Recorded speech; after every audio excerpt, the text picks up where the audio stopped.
നിലയിൽ വളരെ വ്യക്തമായൊരു തെളിവ് എൻ്റെ പഞ്ചായത്തിലെ സാധാരണക്കാരിൽ 90% ആളുകളുടെയും കിടപ്പാടം പണയത്തിലായിരുന്നു സ്ത്രീധനം കൊടുക്കാൻ വേണ്ടി. അതിൽ തന്നെ വലിയ മാറ്റം ഉണ്ടായിട്ടുണ്ട്. ഞങ്ങളുടെ പഞ്ചായത്തിലെ 3 ബാങ്കുകൾ, ഒന്ന് service cooperative bank, Nilambur urban cooperative bank, അതുപോലെ നമ്മുടെ സൗത്ത് മലബാർ ഗ്രാമീൺ ബാങ്ക്, ഈ 3 ബാങ്കുകളിൽ അവിടെയുള്ള ലോണിൻ്റെ 90% സ്ത്രീധനത്തിനായിരുന്നു. പഞ്ചായത്തിലെ സ്വർണ്ണ കച്ചവടം കുറഞ്ഞിട്ടുണ്ടോ? അതെങ്ങനെയാണ് കണ്ടെത്തുന്നത്? അത് അങ്ങനെ നമ്മൾ അസസ് ചെയ്തിട്ടില്ല. അതിന് പോംവഴികൾ ആ വഴികൾ ഞങ്ങൾ ഉപയോഗിച്ചിട്ടില്ല എന്നാണ് സത്യം. പക്ഷേ സ്ത്രീധനത്തിൻ്റെ എണ്ണം കുറഞ്ഞു എന്നില്ല വളരെ വ്യക്തമായി. ഏപ്രിൽ 1 മുതൽ 2 മാസത്തെ മോണിറ്ററിങ് ഞങ്ങൾ കണക്കെടുത്തു. ആഴ്ചയിലെ 16 കല്യാണങ്ങളിൽ 12 കല്യാണങ്ങളും സ്ത്രീധനം ഇല്ലാത്തതായി. ആരെങ്കിലും സ്ത്രീധനം വാങ്ങി ആണ് കല്യാണം കഴിച്ചതെന്ന് പറയാറുണ്ടോ? അത് പറഞ്ഞാൽ കുറ്റകരമല്ലേ? അത് പറയാറില്ല. പക്ഷേ എങ്കിലും ഞങ്ങൾക്കറിയാൻ പറ്റും സ്ത്രീധനത്തിൻ്റെ ഇടപാട്. കാരണം സാധാരണക്കാരൻ്റെ സ്ത്രീധനം പരസ്യമാണ്. കാരണം ഇവന് സ്വന്തം കയ്യിൽ കാശില്ല. കല്യാണം നിശ്ചയിക്കുമ്പോൾ ഒരു കുട്ടിയുടെ കയ്യിലും കാശില്ല. 90% ആളുകൾ കയ്യിലും കാശില്ല. പിന്നെ ഇവർ അയൽക്കൂട്ടത്തിൽ നിന്ന് കടം വാങ്ങുന്നു, ബാങ്കിൽ നിന്ന് വാങ്ങിക്കുന്നു, അതല്ലെങ്കിൽ തൊട്ടപ്പുറത്ത് കല്യാണം. സാധാരണക്കാരുടെ ഇടയിൽ സ്ത്രീധനം ഉണ്ടെങ്കിൽ അതെന്തായാലും 10 പേര് അറിയും. നമ്മളൊരു ജനതയുടെ ആരോഗ്യത്തെ നിർണ്ണയിക്കുന്ന ഘടകങ്ങളെ രണ്ടായി തിരിക്കുകയാണെങ്കിൽ നമ്മൾ ഇമ്മീഡിയറ്റ് ഡിറ്റർമിനൻസ് എന്ന് പറയുന്നതിലാണ് ഇപ്പം നിങ്ങളുടെ ആ ഒരു ബാലസുരക്ഷാ പദ്ധതി, വയോജനങ്ങൾക്കുള്ള പദ്ധതി, അതൊക്കെ. പക്ഷേ ഈ പറഞ്ഞ ഓരോ പദ്ധതിയും, ഇപ്പം RV ജീവനോത്സവ സ്ത്രീധനത്തിന്റെ കാര്യം ചോദിച്ചു, തൊഴിലുറപ്പ് പദ്ധതിയുണ്ട്, ഇങ്ങനെയുള്ള എല്ലാ പദ്ധതികളും ആത്യന്തികമായി അവിടെ താമസിക്കുന്നവരുടെ ആരോഗ്യവുമായി ബന്ധപ്പെട്ടിരിക്കുന്നുണ്ട്. അപ്പം അതുകൊണ്ട് ആദ്യം ഞാൻ ഈ ഡയറക്റ്റായിട്ട് നേരിട്ട് ആരോഗ്യവുമായിട്ടുള്ള ബന്ധപ്പെട്ട പദ്ധതികളെ കുറിച്ച് ചോദിക്കാം. ഇപ്പൊ ബാലസുരക്ഷാ പദ്ധതി പറഞ്ഞല്ലോ. അപ്പൊ അതില് ഈ കുട്ടികൾ രാവിലെ അവർക്ക് കുറച്ചു നേരം വിദ്യാഭ്യാസത്തിൽ സഹായിക്കുക, അതിലുപരി ഈ പ്രഭാത ഭക്ഷണം എങ്ങനെയാണ് കൊടുക്കുമെന്ന് പറഞ്ഞത്? രാവിലെ മാത്രമല്ല, നമ്മുടെ രാവിലെ 8 മണിക്ക് എല്ലാ കോളനികളിലും റിസോഴ്സ് സെന്ററുകൾ ഉണ്ടാക്കി. ഓരോ കോളനിയിലേക്ക് നമ്മളൊരു ഫെസിലിറ്റേറ്റർമാരെ നിയമിച്ചു. ആ ഫെസിലിറ്റേറ്റർമാർ രാവിലെ 8 മുതൽ 10 മണി വരെ അവരുടെ കൂടെ ഉണ്ടാവും. അത് കഴിഞ്ഞ് വൈകുന്നേരം 4 മണി മുതൽ രാത്രി 8 മണി വരെയും കൂടെ ഉണ്ടാവും. രാവിലെ പല കുട്ടികളും കട്ടൻ ചായ കഴിച്ചായിരുന്നു സ്കൂളിൽ പോയിരുന്നത്, പഴയ ST കോളനികൾ പ്രത്യേകിച്ച്. അപ്പോഴാണ് ഞങ്ങൾ ഇവർക്ക് പ്രഭാത ഭക്ഷണം പഞ്ചായത്ത് ICDS എല്ലാ പഞ്ചായത്തുകളും ICDS ഫണ്ട് കൊടുക്കുമ്പോഴും അതിലൊരു റീഇംബേഴ്സ്മെന്റ് വരാറുണ്ട്. ആ റീഇംബേഴ്സ്മെന്റ് ഫണ്ട് ഞങ്ങൾ വിനിയോഗിച്ചിട്ടാണ് എന്നും രാവിലെ ICDS-ഉമായിട്ട് അല്ലെങ്കിൽ സോഷ്യൽ വെൽഫെയർ ഡിപ്പാർട്ട്മെന്റുമായിട്ട് സഹകരിച്ചാണ്, പഞ്ചായത്തുമായിട്ട് സഹകരിച്ചാണ്. പഞ്ചായത്തിന് ഓൺ ഫണ്ട് തന്നെയാണ്, പഞ്ചായത്തിന് ഓൺ ഫണ്ടാണ്. പക്ഷേ സാധാരണ അത് റീഇംബേഴ്സ്മെന്റ് ആയിട്ട് വീണ്ടും പഞ്ചായത്ത് വാങ്ങിക്കും. അത് വാങ്ങിക്കാതെ ഞങ്ങൾ അത് തിരിച്ചു കൊടുത്തിട്ട് അതിനും കൂടെ പദ്ധതി ഉണ്ടാക്കിയിട്ടാണ് രാവിലെ പ്രഭാത ഭക്ഷണം കൊടുക്കുന്നത്. ഇപ്പൊ കൃത്യമായിട്ട് എല്ലാവരും ഭക്ഷണം കഴിച്ചു പോകുന്നത് കൊണ്ട് തന്നെ എല്ലാവരും സ്കൂളിൽ പോകുന്നുണ്ട്. ഈ മെഗാ മെഡിക്കൽ ക്യാമ്പുകളുടെ കാര്യം പറഞ്ഞു. അപ്പൊ അതിനകത്ത് ഇപ്പൊ സാധാരണ അസുഖം വന്നവർക്ക് മരുന്ന് കൊടുത്ത് കാണും. അതിനുപരി മറ്റെന്തെങ്കിലും പ്രത്യേകതകൾ അതിനുണ്ടായിരുന്നു?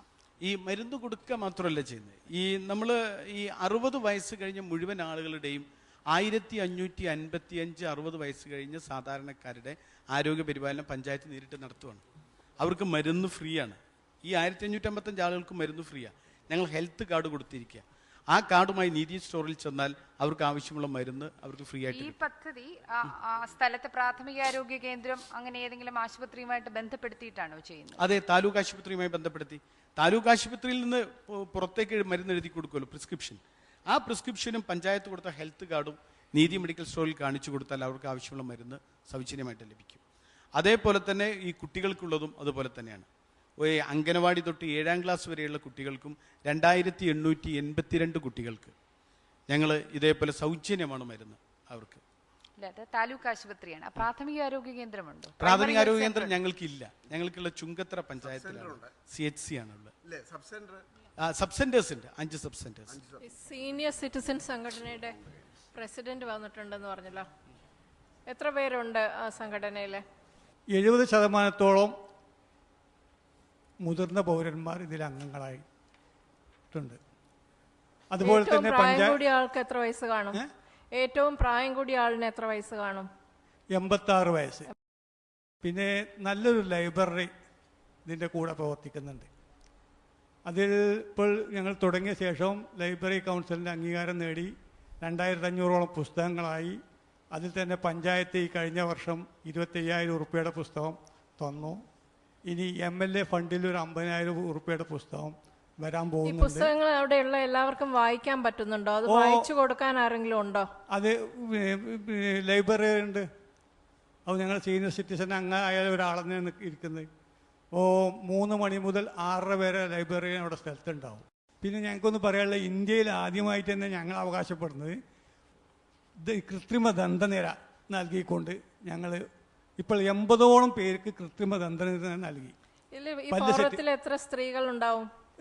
ഒരു 10% സ്ത്രീകളുള്ളൂ. 10% സ്ത്രീകളുണ്ട്. അപ്പം അതിൽ 4 പേര്, നിലമ്പൂർ ആയിഷ അടക്കം 4 സ്ത്രീകൾ ഞങ്ങളുടെ എക്സിക്യൂട്ടീവ് മെമ്പർമാരാണ്. നമ്മളൊക്കെ വയസ്സ് ആയി കഴിഞ്ഞാലും നിങ്ങളിൽ പലരും ഉദ്യോഗസ്ഥന്മാരായി റിട്ടയർ ചെയ്തവരുണ്ടാവും, പല വിജ്ഞാനം അനുഭവങ്ങൾ ഉള്ളവരുണ്ടാവും. അങ്ങനെയുള്ള സേവനം പഞ്ചായത്ത് ഉപയോഗിക്കുന്നുണ്ടോ? പല പദ്ധതികളുടെ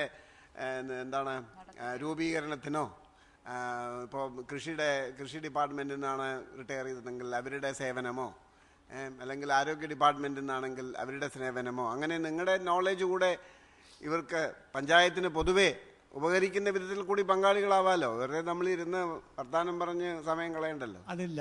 ഇപ്പോൾ നമ്മുടെ ഇപ്പോൾ ഒപ്പത്തിനൊപ്പം പരിപാടിയോ സ്ത്രീധന പരിപാടി, ഇതിലൊക്കെ എക്സിക്യൂട്ടീവ് മെമ്പർമാരും അതിൻ്റെ പിന്നെ വർക്ക്ഷോപ്പിലും ഒക്കെ ഞങ്ങൾ നിരന്തരം പങ്കെടുക്കുന്നു.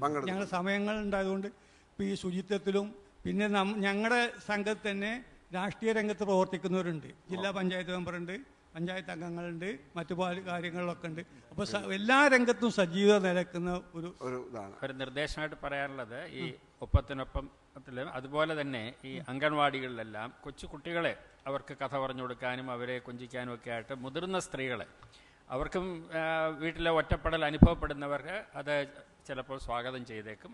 ഒരു അമ്മമാരായാണ് കുട്ടികൾക്ക് ഇഷ്ടം തോന്നുന്നു.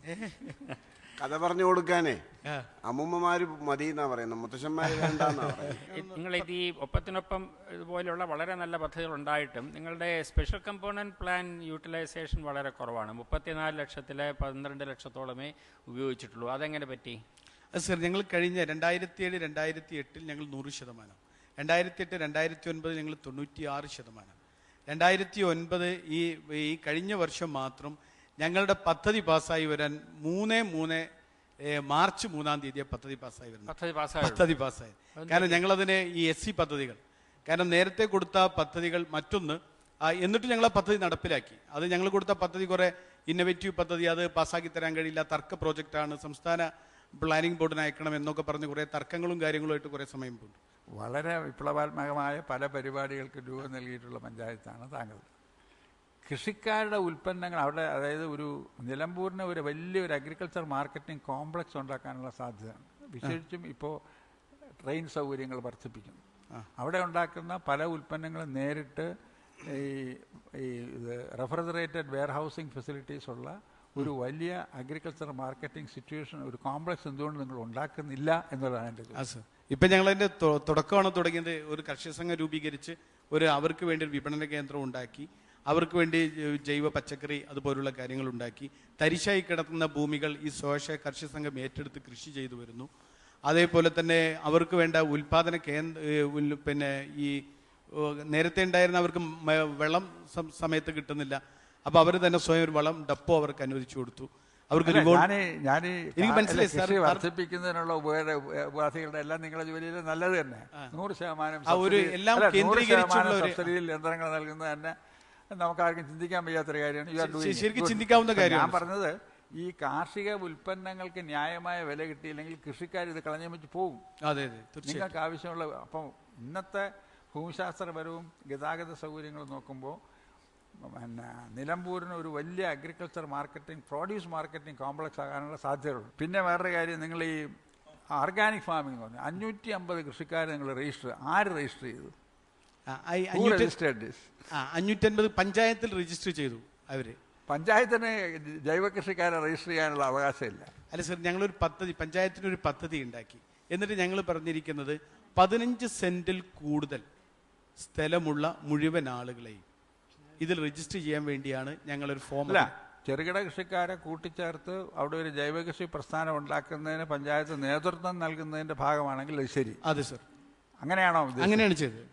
മലപ്പുറം ജില്ല ഒരു ചരിത്രം സൃഷ്ടിച്ചിട്ടുള്ള ജില്ലയാണ്. 100% കമ്പ്യൂട്ടർ ലിറ്ററസി പ്രഖ്യാപിച്ചതാണ്.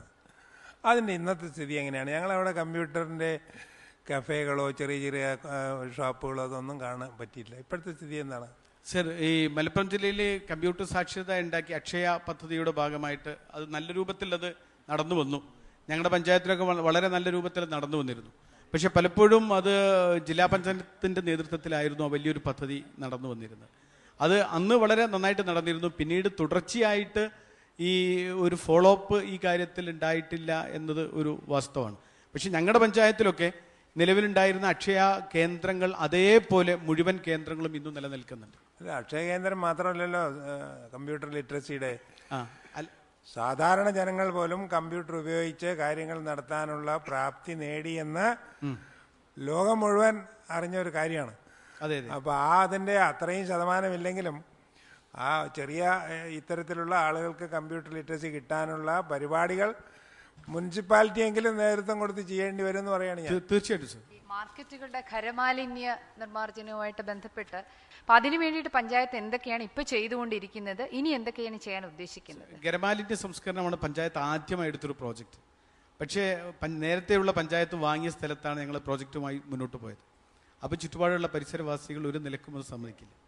അപ്പോൾ ഞങ്ങൾ 2 വഴിയായി ചെയ്തത്. ഒന്ന്, നിലവിലുള്ള മാലിന്യങ്ങൾ കർഷകരുമായൊരു ടൈപ്പ് ഉണ്ടാക്കി സ്വയാശ്രയ കർഷക സംഘം കർഷകരുടെ കൃഷിയിടങ്ങളിൽ കൊണ്ടുപോയിടുന്നു.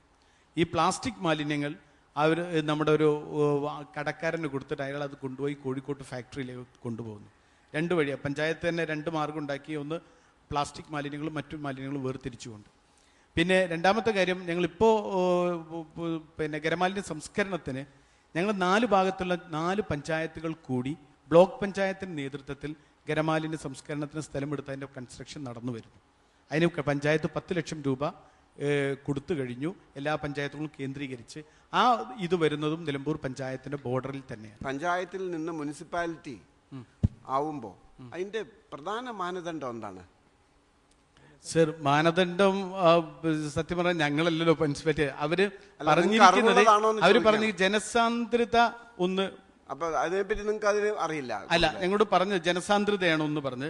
പിന്നെ കൃഷിയിടങ്ങൾ കുറവായത്, പിന്നെ ഇതേപോലെ ഈ കൊമേഴ്ഷ്യൽ ആക്ടിവിറ്റി മനസ്സിലായി. എനിക്കറിയാം, അത് അറിയാൻ വേണ്ടി. അത് എന്തായാലും ഹേലി സാർ പറയുമ്പോൾ ഞാനൊരു കമന്റ് പറഞ്ഞല്ലോ, കൃഷിയുടെ പ്രാധാന്യം കുറഞ്ഞിരിക്കുക എന്നുള്ളത്. അപ്പൊ കൃഷിയുടെ ആനുപാതികമായിട്ടുള്ള പ്രാധാന്യം 75% എങ്കിലും കാർഷികേതര മേഖലയിൽ ജോലി ചെയ്യുന്നവരായിരിക്കും ഈ ടൗൺ എന്നുള്ള ഡെഫിനിഷനിൽ വരുന്നത്. അതാണ് സർ. അപ്പൊ അതുകൊണ്ടാണ് ഞാൻ പറഞ്ഞത് ചിലപ്പോൾ കാർഷിക മേഖലയുടെ പ്രാധാന്യം കുറഞ്ഞു. അപ്പൊ കൂടുതലായിട്ടും കാർഷികേതര മേഖലയിൽ ജോലി ചെയ്യുന്നവരായിരിക്കും ഇപ്പോൾ നിലമ്പൂർ പഞ്ചായത്ത്. അത് സർ, മാത്രമല്ല ഞങ്ങൾ 22 വാർഡിൽ 5 വാർഡുകളിലെ സത്യം പറഞ്ഞാൽ ഈ കൃഷിഭൂമി എന്ന് പറയുന്ന സ്ഥലം തന്നെയുള്ളൂ. അത് ശരി. ബാക്കിയുള്ള 17 വാർഡുകൾ അതായിരിക്കാം ഒരു പ്രധാന മാനദണ്ഡം അതാണ്. പക്ഷെ അതുകൊണ്ട് കൃഷിയുടെ പ്രാധാന്യം കുറയണം എന്നില്ല. കാരണം now you are in a better position to help the agriculture. ഇനി മാർക്ക് അറിയാനുള്ള സമയമാണ്. 15-ൽ 12.5, 15-ൽ 13, 10-ൽ 8.5, 10-ൽ 8.5, 10-ൽ 9. ഇനിയുള്ള 20 മാർക്ക് നമ്മുടെ ജൂറി അംഗങ്ങൾ പഞ്ചായത്ത് സന്ദർശിച്ചതിന്റെ അടിസ്ഥാനത്തിലുള്ളതാണ്. ഇതിൽ 10 മാർക്ക് ചെക്ക് ലിസ്റ്റിന്, അതായത് പഞ്ചായത്ത് അവരുടെ പ്രാഥമിക കർത്തവ്യങ്ങൾ എങ്ങനെ നിർവഹിക്കുന്നു എന്നുള്ളതിനും, പിന്നെയുള്ള 10 മാർക്ക് ഓവറോൾ അസസ്മെന്റിനുമാണ്. ആദ്യം ചെക്ക് ലിസ്റ്റിന്റെ മാർക്ക്. ചെക്ക് ലിസ്റ്റിന് 5.7 മാർക്ക്, ഓവറോൾ പെർഫോമൻസിന് 5 മാർക്ക്. നിലമ്പൂർ ഗ്രാമപഞ്ചായത്തിന് 90-ൽ 70.2 മാർക്കാണ് ലഭിച്ചിരിക്കുന്നത്. നിലമ്പൂരിന്റെ പ്രവർത്തനങ്ങളൊക്കെ നിങ്ങൾക്കും ഇഷ്ടപ്പെട്ടെങ്കിൽ തീർച്ചയായും ഇവർക്ക് SMS അയക്കുക. SMS അയക്കേണ്ട format GKE space NLBR space 10-ൽ നിങ്ങൾ നൽകാൻ ആഗ്രഹിക്കുന്ന മാർക്ക് കേരളത്തിനകത്തു നിന്നും 537252 എന്ന നമ്പറിലേക്കും ഇന്ത്യയിൽ എവിടെ നിന്നും 5607 എന്ന നമ്പറിലേക്കും SMS അയക്കാവുന്നതാണ്. ഈ പഞ്ചായത്തിനെ സപ്പോർട്ട് ചെയ്ത് SMS അയക്കാനുള്ള സമയപരിധി ഇന്ന് രാത്രി 9 മണി മുതൽ നാളെ രാത്രി 9 മണി വരെ മാത്രം. ഫയൽ കുറിക്കലും പദ്ധതിക്കായി പണം നീക്കിവെക്കലും മാത്രമായാൽ വികസനമാവുകയില്ല. കേരളത്തിലെ ഓരോ ഗ്രാമപഞ്ചായത്തും മുന്നോട്ട് വയ്ക്കുന്ന പദ്ധതികൾ വികസനത്തിന്റെ സർഗാത്മക മുഖങ്ങളാണ്.